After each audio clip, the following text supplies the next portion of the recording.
Hello mga katropa, baka kayo napapaibig na naman sa lomi at gisado, meron tayo niyan dito. So ito yung kanilang tostadong gisado. Dito lamang yan sa Rosario, Batangas. Malapit siya dito guys sa may public market or night market nila. Katapat lamang at ito yung CBL's Lomi House. Ayan, hindi ko alam guys kung pailang lomi ko na yata ito. Ito ay yung kanilang mga menu. Marami silang ino-offer bukod sa toasted gisado. Meron ding chami, silog, sisig, pansit bilao at iba pa. Kaya naman syempre ay di kita nang magpiga ng kalamansi, tapos sili at toyo. Ayan ang ating panlagay sa lomi. At ito na nga yung kanilang lomi. Ito nga pala yung special lomi na in-order ko. At ito yung kanilang toppings. Tapos ito naman sa tostadong gisado na overload din sa toppings for only 110 pesos.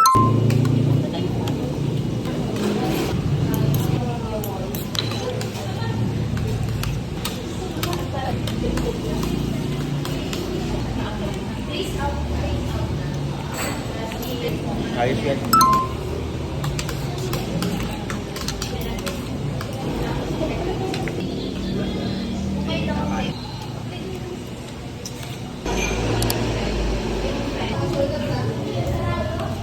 Naman guys, ang kanilang toasted gisado.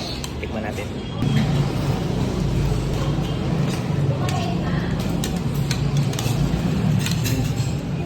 Malaki. Ang daming sauce, oh. Tamis ang na. Ano, sarap to kung tamis ang. Ayun yung sauce guys. Ang dami.